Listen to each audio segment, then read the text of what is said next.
أعوذ بالله من الشيطان الرجيم بسم الله الرحمن الرحيم والأرض مددناها وألقينا فيها رواسي وأنبتنا فيها من كل شيء موزون وجعلنا لكم فيها معايش ومن لستم له برازقين وإن من شيء إلا عندنا خزائنه وإن من شيء إلا عندنا خزائنه وما ننزله إلا بقدر معلوم وأرسلنا الرياح لواقح فأنزلنا من السماء ماء فأسقيناكموه وما أنتم له بخازنين وإنا لنحن نحيي ونميت ونحن الوارثون ولقد علمنا المستقدمين منكم ولقد علمنا المستأخرين صدق اللہ العظیم۔ عزیزان محترم،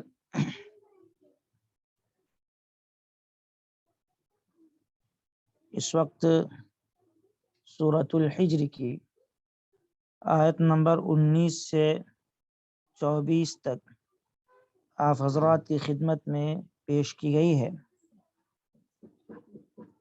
اللہ رب العالمین نے ان آیات میں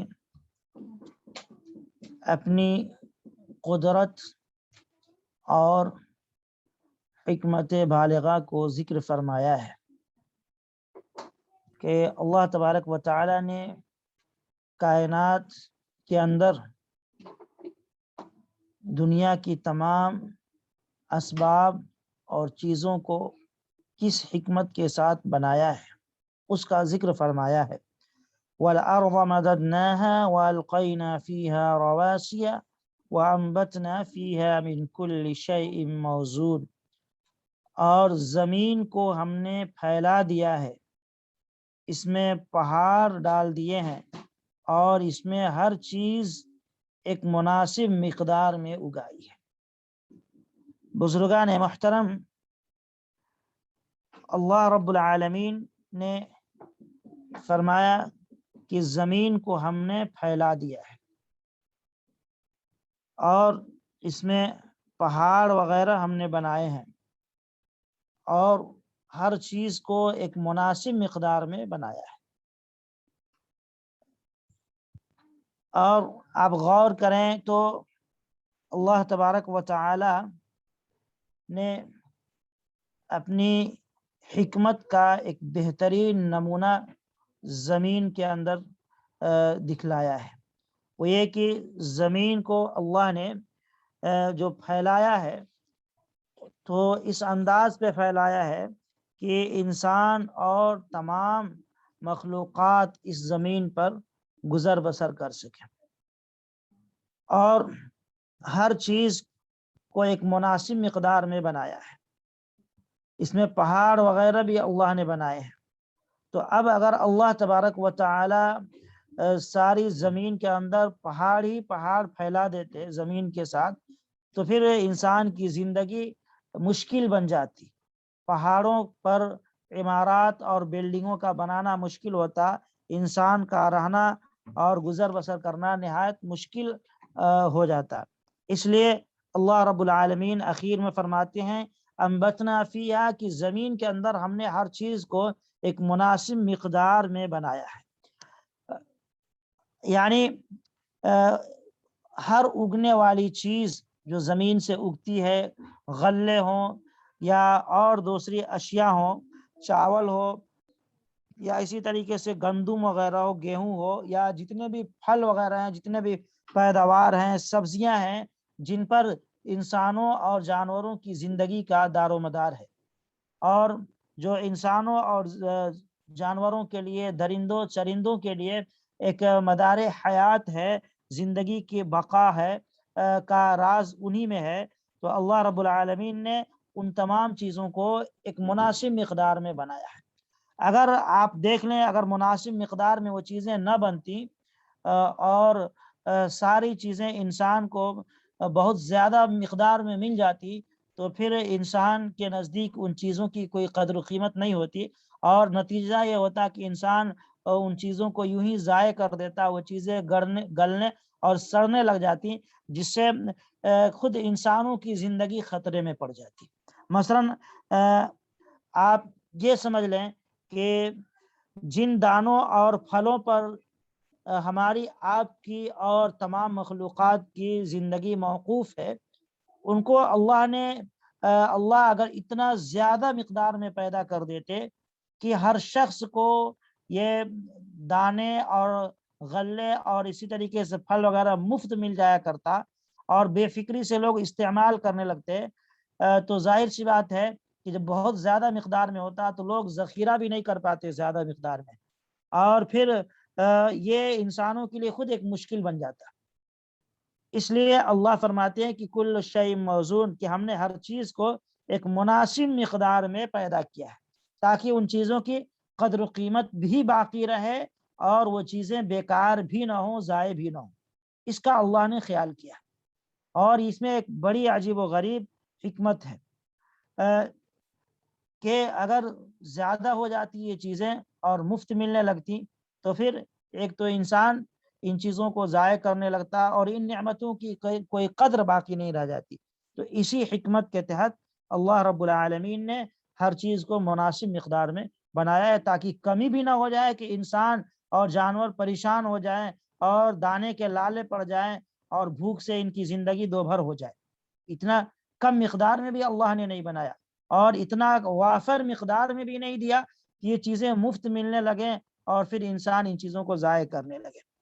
یہ ایک تفسیر ہے، اور ایک دوسری تفسیر اس جملے کی کچھ مفسرین کرام نے یہ بیان فرمایا کہ اگنے والی تمام چیزوں کو اللہ رب العالمین نے ایک خاص تناسب اور موزونیت کے ساتھ پیدا کیا ہے، کہ اس میں خوبصورتی اس کی برقرار اللہ نے رکھی ہے تاکہ اس کے اندر دلکشی پیدا ہو۔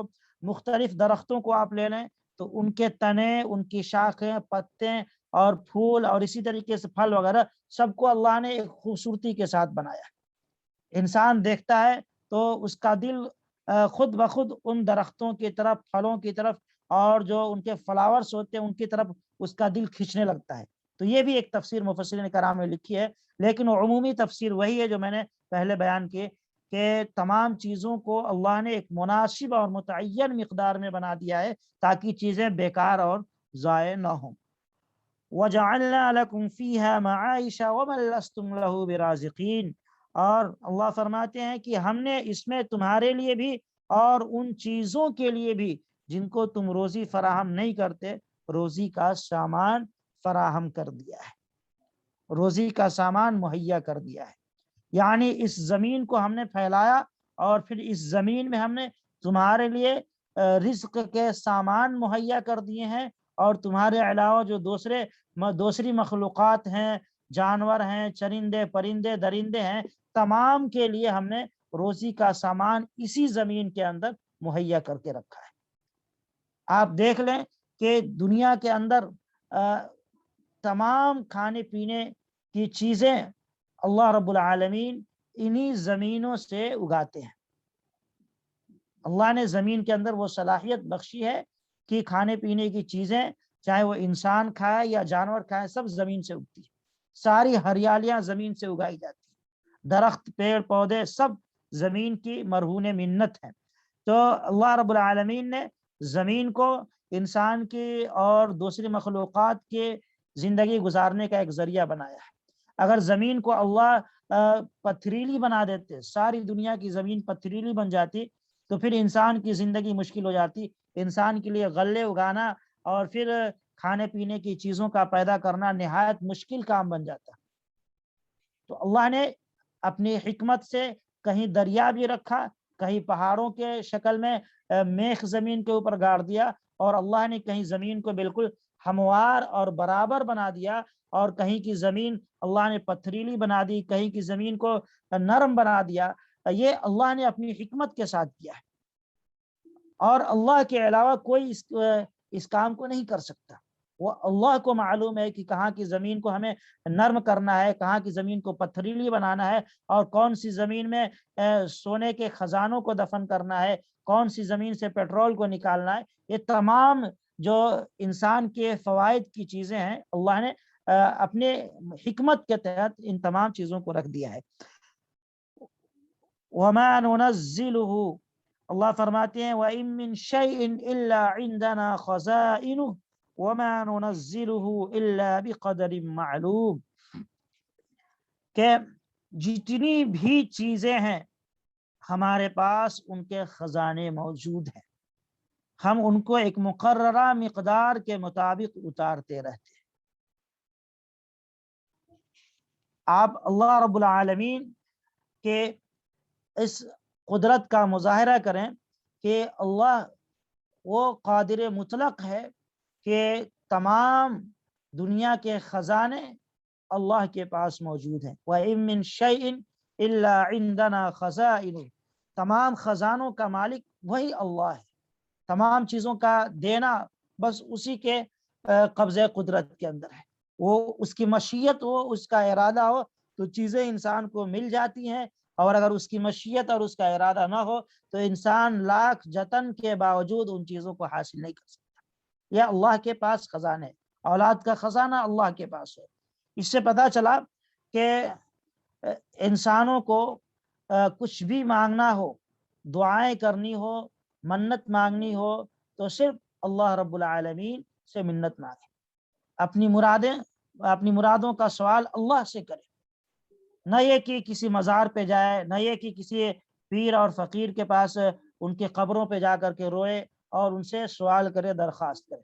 اللہ نے واضح فرما دیا کہ تمام چیزوں کا خزانہ میرے پاس ہے، عزت کا خزانہ اس کے پاس ہے، روزی کا خزانہ اس کے پاس ہے، نوکری کا خزانہ اس کے پاس ہے، اور اسی طریقے سے بیماری کا شفا دینے کی طاقت اس کے پاس ہے، اولاد دینے کا خزانہ اس کے پاس ہے۔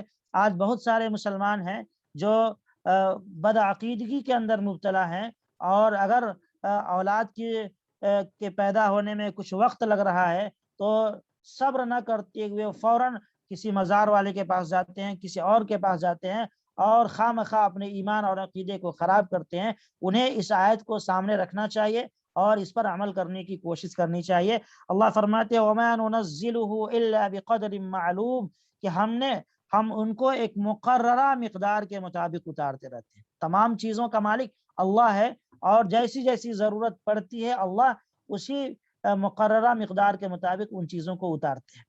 جیسا کہ میں نے کہا کہ اللہ تبارک و تعالی چاہے تو 10 سال کے غلے ایک ہی سال میں بندوں کو دے دے، 10 سال کے غلے اور 10 سال کے پھل اور سبزیاں اللہ ایک ہی سال اگا کر کے اتار کر کے بندوں کو دے دیتا، لیکن یہ اللہ کی حکمت کے خلاف ہے۔ اگر ایک ہی سال میں 10 سال کے غلے اگا دیے جاتے تو پھر انسان کا ذخیرہ کرنا مشکل ہو جاتا، کہاں اسٹاک کرتا، اور پھر اگر اسٹاک بھی کر لیتا تو پھر ظاہر سی بات ہے 10 سال میں وہ غلے خراب ہونے لگتے، سڑنے لگتے، کیڑے پیدا ہو جاتے، اور پھر وہی کیڑے آب و ہوا کو متاثر کرتے، جس سے بیماریاں پھیل جاتی۔ تو اللہ کی بہت بڑی مصلحت ہے کہ اللہ مناسب مقدار میں ہمارے لیے کھانے پینے کی چیزوں کا انتظام کرتے ہیں۔ وَأَرْسَلْنَا الرِّيَاحَ لَوَاقِحَ فَأَنزَلْنَا مِنَ السَّمَاءِ مَاءً فَأَسْقَيْنَاكُمُوهُ وَمَا أَنْتُمْ لَهُ بِخَازِنِينَ۔ اللہ فرماتے ہیں کہ ہم ہی پانی سے بوجھل ہوائیں چلاتے ہیں، پھر آسمان سے پانی برساتے ہیں، پھر تم کو وہ پانی پلاتے ہیں، حالانکہ تم اس کو جمع نہیں کر سکتے، تم اس کو جمع نہیں کر سکتے۔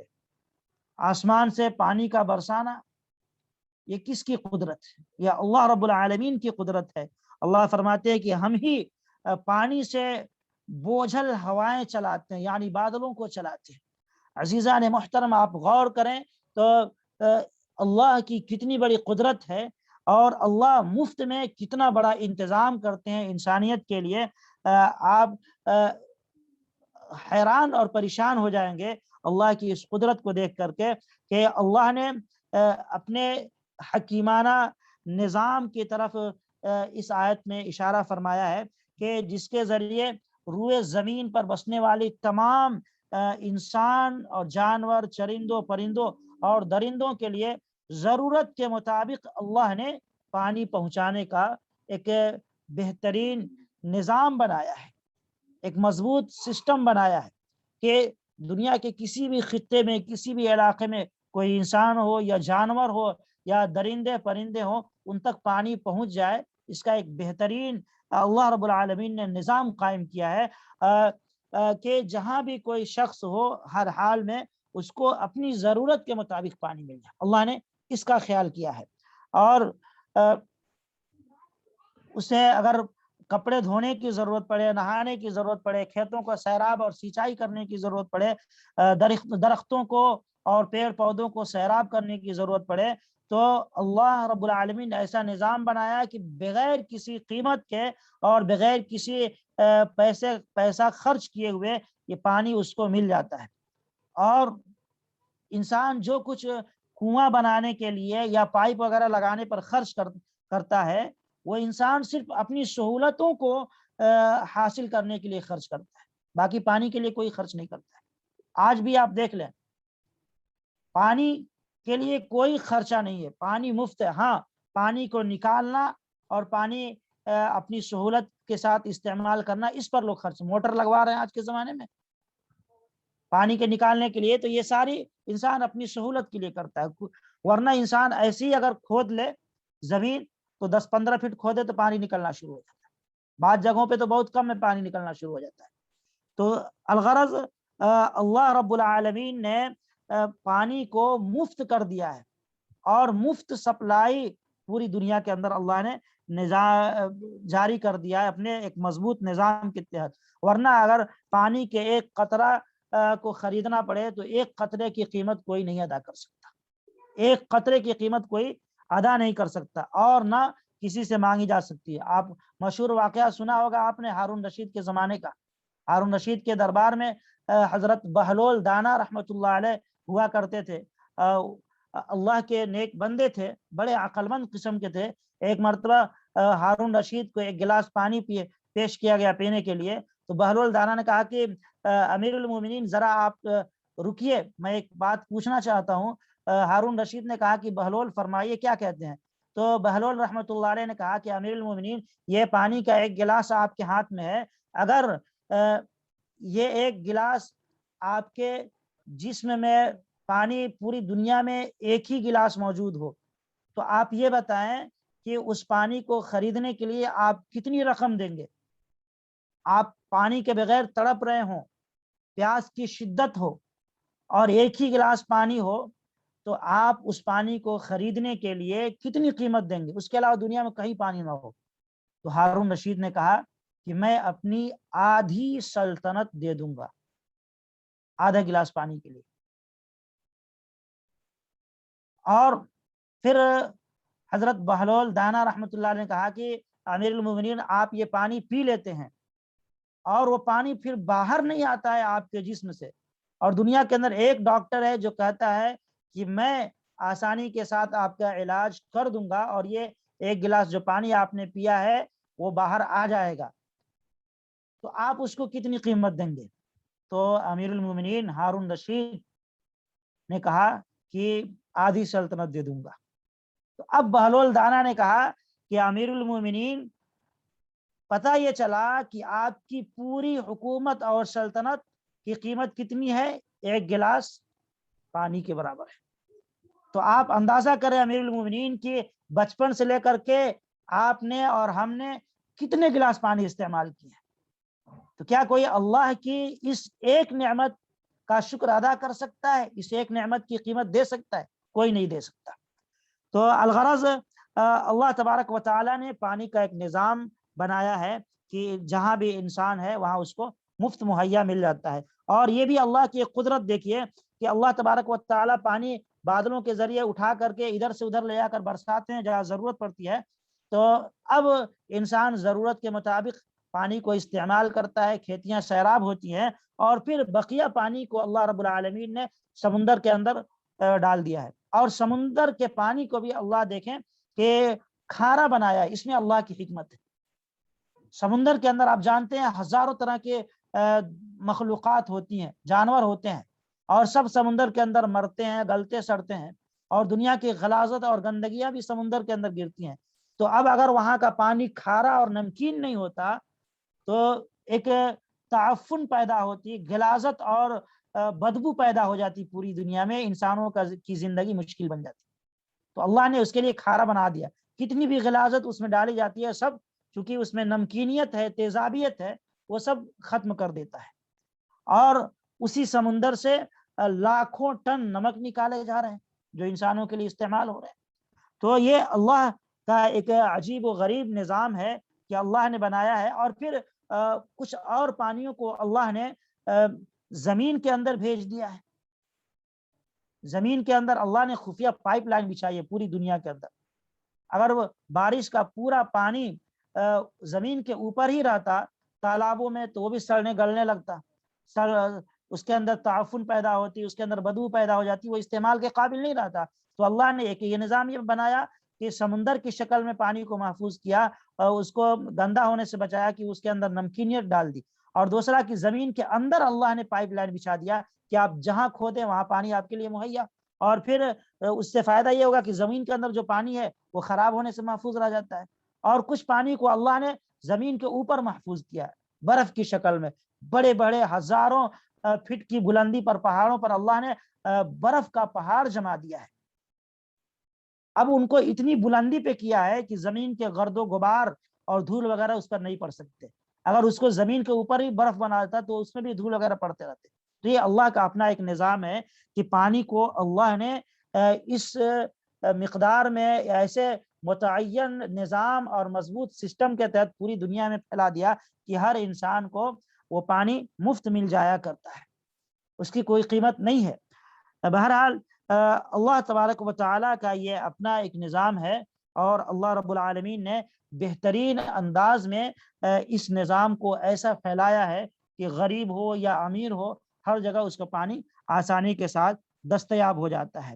اللہ فرماتے ہیں فَأَنزَلْنَا مِنَ السَّمَاءِ مَاءً فَأَسْقَيْنَاكُمُ کہ ہم ہی پانی سے بوجھل ہوائیں چلاتے ہیں، پھر آسمان سے پانی برساتے ہیں، پھر تم کو وہ پانی پلاتے ہیں، حالانکہ تم اس کو جمع کر کے نہیں رکھتے. ظاہر سی بات ہے انسان اگر جمع کرنے لگ جائے تو پانی کو جمع نہیں کر سکتا. بڑا سا ٹینک بنا دے تو بھی وہ پانی کچھ دنوں کے بعد اس کے اندر کیڑے پیدا ہو جائیں گے، بدبو پیدا ہونے لگے گی، اور پھر وہ پانی خراب ہونے لگے گا. لیکن اللہ نے زمین کے اندر اس کو جذب کر دیا، اس کو ایسا اسٹاک کر دیا کہ وہ خراب بھی نہیں ہوتا، اور انسان جہاں چاہے زمین سے پانی نکال سکتا ہے موٹر ڈال کے. یہ اللہ کی قدرت کا کرشمہ ہے. وَإِنَّا لَنَحْنُ نُحْيِي وَنُمِيتُ وَنَحْنُ الْوَارِثُونَ اللہ فرماتے ہیں کہ ہم ہی زندگی عطا کرتے ہیں اور موت سے دوچار کرتے ہیں، اور ہم ہی باقی رہ جانے والے ہیں. ہم ہی باقی رہ جانے والے ہیں، یعنی ساری کائنات اور ساری انسانیت کی موت اور حیات یہ اللہ کے قبضے میں ہے. اللہ زندگی دینے والے ہیں، اللہ موت دینے والے ہیں، اور باقی رہنے والی ذات صرف اور صرف اللہ رب العالمین کی.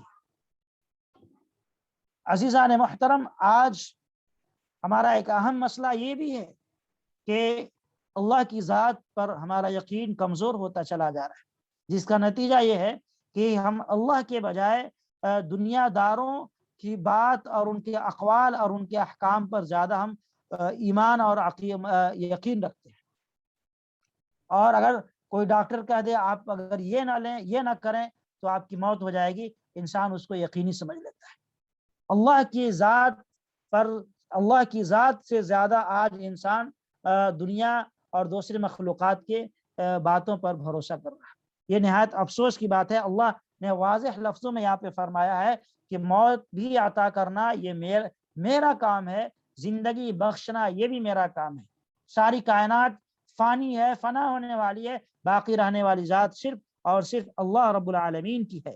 وَلَقَدْ عَلِمْنَا الْمُسْتَقْدِمِينَ مِنْكُمْ وَلَقَدْ عَلِمْنَا الْمُسْتَأْخِرِينَ۔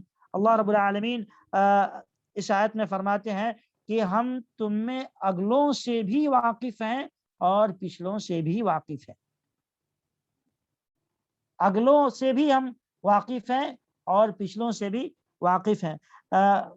یعنی جو لوگ اب تک گزر چکے ہیں، دنیا سے جا چکے ہیں، ان کو بھی ہم جانتے ہیں، ان کے اعمال سے واقف ہیں، ان کے ایک ایک حرکات کو ہم جانتے ہیں، اور ہم ان سے بھی واقف ہیں جو آئندہ پیدا ہونے والے ہیں۔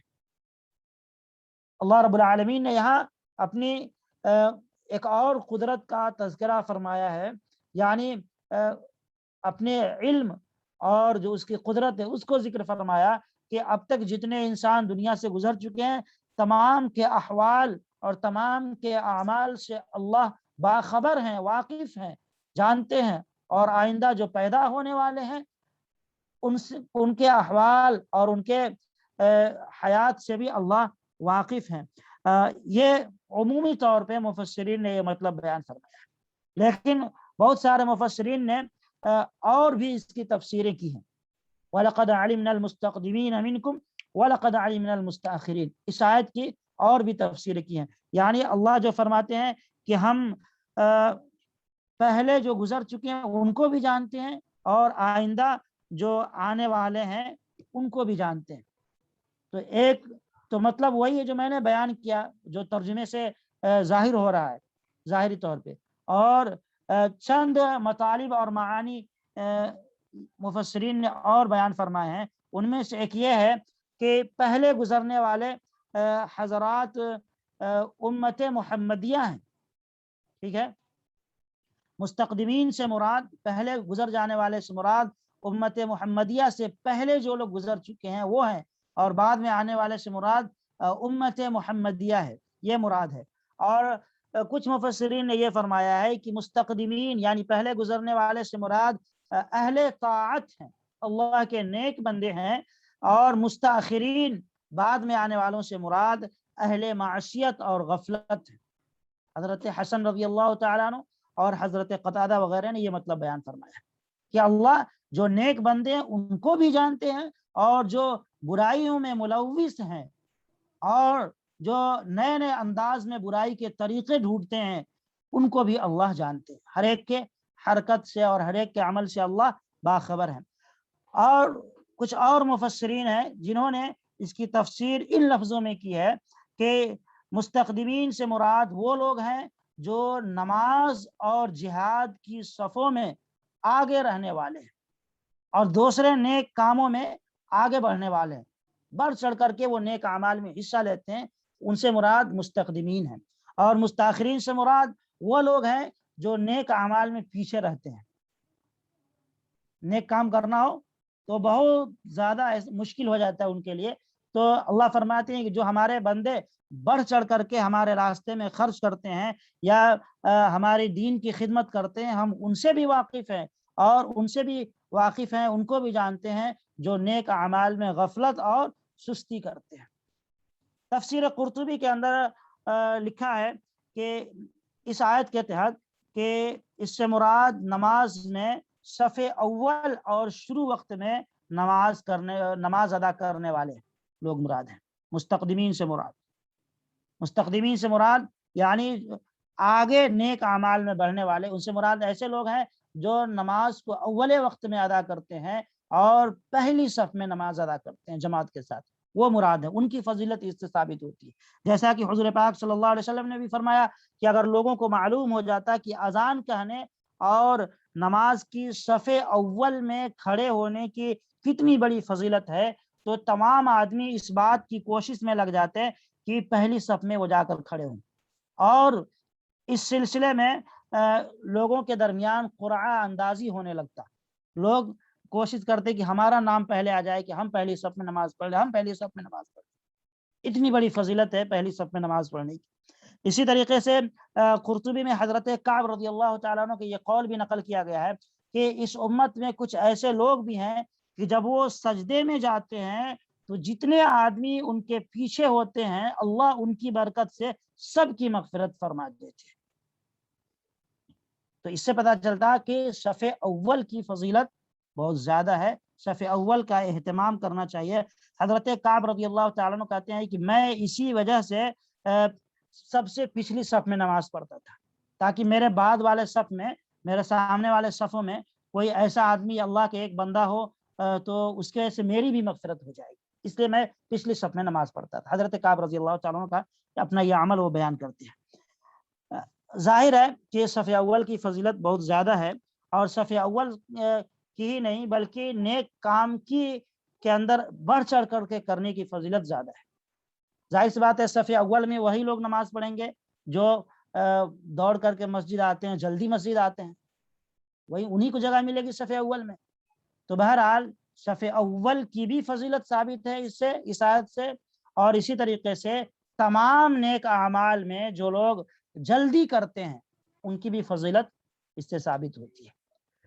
تو الغرض عزیزان محترم، آپ ان باتوں سے اندازہ لگا چکے ہیں کہ اللہ کی کتنی بڑی قدرت ہے اور کتنی بڑی حکمت ہے کہ اللہ نے زمین کو کس انداز میں ہمارے لیے بچھایا، اور پھر ان کے اندر کھانے پینے کی چیزوں کی ایک متعین مقدار میں اللہ نے انتظام کیا ہے، اور پھر اس کے ساتھ ساتھ آخر کی آیت میں نیک اعمال میں آگے بڑھنے والے اللہ کے بندوں کی فضیلت بیان فرمائی گئی ہے۔ تو اصل چیز یہ ہے کہ ہم اللہ کی نعمتوں کو استعمال کرتے ہیں تو ان کا شکر بھی ادا کرنا چاہیے۔ ظاہر سی بات ہے کہ ہم اللہ کا جتنا بھی شکر ادا کریں اس کی کسی ایک نعمت کا شکر ادا نہیں کر سکتے۔ ہوا ہم جو آکسیجن لے رہے ہیں اس کا شکر ہم ادا نہیں کر سکتے، اس کی قیمت ادا نہیں کر سکتے۔ اللہ فری میں دے رہے ہیں اس لیے اس کی اہمیت نہیں معلوم ہوتی۔ جو لوگ ہاسپٹلائز ہو جاتے ہیں تو اور آکسیجن کی ضرورت پڑتی ہے، ان سے پوچھا جائے بھائی آکسیجن کی قیمت کیا ہے، جو ہمیں اللہ مفت دے رہے ہیں۔ تو بندے کو خود بخود اللہ کا شکر ادا کرنا چاہیے جتنا ہو سکے، کیونکہ ہم حق ادا نہیں کر سکتے، تو جتنا ہو سکے اتنا شکر ادا کریں، اور ساتھ ساتھ استغفار کرتے رہا کریں کہ اللہ جس طرح آپ کی نعمتوں کو ہم نے استعمال کیا اس کا شکر ہم ادا نہیں کر سکتے، ہم عاجز اور کمزور ہیں، لہذا اے ہمارے پروردگار ہمیں معاف کر دیا جائے۔ یہ بندہ کے دل میں یہ جذبات ہونی چاہیے۔ اللہ ہمیں اور آپ کو اپنے شکر گزار بندوں میں شامل فرمائے۔ وآخر دعوانا ان الحمد للہ رب العالمین۔